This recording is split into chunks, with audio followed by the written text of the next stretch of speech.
आप लोग ध्यान देंगे। डॉक्टर राजा बाबू आए हुए हैं आपके बीच में और वो अपनी बातों से आज़ादी के महोत्सव पे समझाएंगे, अपने विचार को रखेंगे, आप लोग उसको शांतिपूर्वक सुनेंगे। ठीक है डॉक्टर राजा बाबू? क्या बच्चों, आप लोग शोरगुल ज़्यादा बंद कीजिए, अपना में शोरगुल कम कीजिए, यहाँ ध्यान दीजिए, यहाँ ध्यान देकर के सुनिए। कहाँ बोले? हाँ ठीक है राजा बाबू रखेंगे।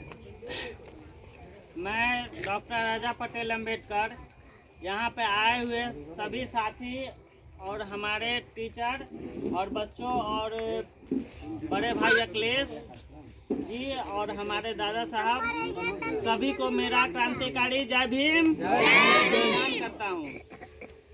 साथियों, ये आज़ादी ऐसे ही नहीं मिल गया है। कुछ लोग को लगता है कि ये आज़ादी हमको ऐसे ही मिल गया है, लेकिन ऐसी बात नहीं है। आज़ादी के लिए ना जाने कितने वीर सपूतों ने अपनी जान की लहू बहाई है।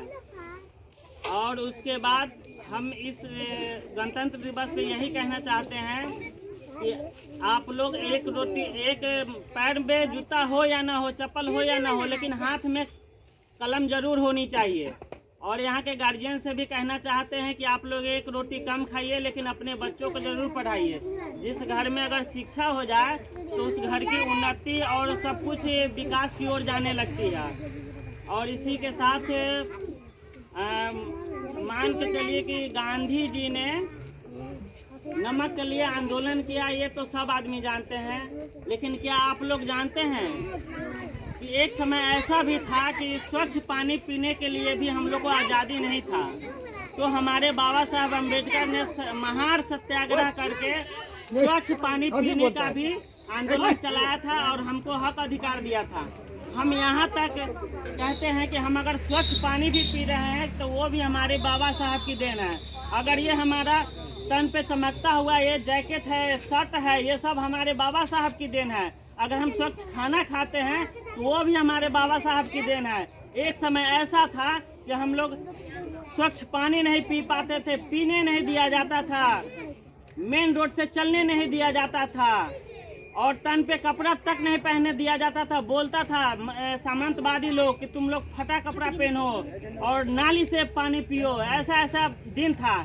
लेकिन उस सारे वीडियो को हमारे बाबा साहब ने संघर्ष करके संविधान लिख के उस सारे वीडियो को काट दिए। सामने झंडा उठा कर, और हमारे उनका सामंतवादी का जो 4 साल का बच्चा होता है वो 4000 का इतिहास जानता है, लेकिन हमारे जो 40 वर्ष के 60 वर्ष के जो बुजुर्ग लोग हैं वो 40 साल पहले क्या हुआ ये तक नहीं जानते हैं, और अपने बच्चों को नहीं बताते हैं कि हमारे साथ क्या, हमने कैसे संघर्ष किया, हमारे साथ क्या क्या बीता।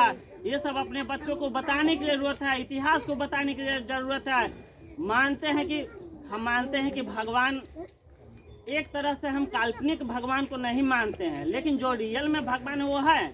हम आपको बताते हैं, होते हैं सब आदमी काउंट करेंगे तो भगवान में 5 गो अक्षर होते हैं, ह ग व, और उस पे आकार होता है और न होता है। भगवान शब्द हो गया। ह से क्या होता है, जो जिसके बिना हम लोग नहीं रह सकते हैं। वो आप लोग बताइए कि भ से कौन ऐसा चीज है जिसके बिना हम लोग नहीं रह सकते हैं। हम बताते हैं आप लोग को। भ में जिसके बिना हम नहीं रह सकते हैं, या भोजन, पहला भगवान मेरा वो हुआ। भूमि और भोजन, जिसके बिना 1 मिनट भी हम नहीं। फोटो के बिना तो हमें यहाँ ये हमारे घर पे कभी आप लोग को आने का मौका मिलेगा तो हम लोग को बताएंगे, हम आपको लोग को बताएंगे कि एक भी काल्पनिक चीज को हम फोटो नहीं रखे हैं। हमारे घर में महापुरुष का फोटो है। हाँ, ग से ऐसा चीज बताइए जिसके बिना फिर हम नहीं रह सकते हैं। तो ग से होता है गगन, जिसके बिना हम नहीं रह सकते हैं, वो हुआ मेरा भगवान। ठीक है। भ ग वो से ऐसा चीज बताइए जिसके बिना एक क्षण भी नहीं रह सकते हैं। वायु, वो हुआ भगवान। उसके बाद उस पर आकार होता है, और जिसको अ कहते हैं। अ से ऐसा चीज बताइए जिसके बिना हम नहीं रह सकते हैं। अ से होता है अग्नि, जिसके बिना गर्मी में भी जरूरत है और ठंडी में भी जरूरत है, वो भी हमारे लिए भगवान है। उसके बाद नौ से ऐसा चीज बताइए जिसके बिना हम एक क्षण भी नहीं रह सकते हैं। नल। तो नौ से होता है नीर, यानी उसको जल भी कहते हैं, पानी भी कहते हैं, जिसके बिना हम 1 मिनट भी नहीं रह सकते हैं। ठीक है, ये 5 को चीज हो गया। उसके बाद इससे भी बढ़कर मेरे जीवन में एक भगवान है, जो होता है हमारे माता पिता, या अपने स्वार्थ के लिए हमारे इस धरती पे लाए तब, या जनता के उद्धार के लिए इस धरती पे लाए तब, वो हमारा भगवान होता है। कहने का मतलब है इस सब चीज को हम एक सूत्र में अगर हम बांधते हैं तो इसको कहते हैं प्राकृतिक। प्राकृतिक ही हमारे लिए भगवान है। और जो हमको हक अधिकार दिलाए हैं, मान के चले प्राकृतिक तो ऐसे चीज दे गए जो हवा हो गया, धरती हो गया, पानी हो गया, ये सब तो हमको प्राकृतिक दिया। लेकिन जो हमको इस चीज से वंचित रखना चाहते थे, शिक्षा से वंचित रखना चाहते थे सामंतवादी लोग, उसको उस मतलब जंजीर को काटने के लिए हमारे बाबा साहब ने हमको संविधान दिए। तो हमारे बाबा साहब भी इन सब से ऊपर है, हमारा भगवान बाबा साहब है। इसी के साथ मैं अपने वाणी को विराम देता हूँ। और एक बात और, आज आप लोग संकल्प करके जाइए, अगर ये हमारी सावित्रीबाई फुले अगर नहीं होती तो हमारे आज घर के महिला है वो कलम का क भी नहीं जानती। तो इसलिए ये आप लोग संकल्प करके जाइए कि किसी भी काल्पनिक चीज में मत फंसिए। हमारा जो ये है शिक्षा की देवी, असली देवी है सावित्रीबाई फुले। और कोई भी कुछ भी को माने उससे हमको मतलब नहीं है, लेकिन हमको जो दिया है शिक्षा का अधिकार, वो हमारी शिक्षा की देवी है सावित्रीबाई फुले।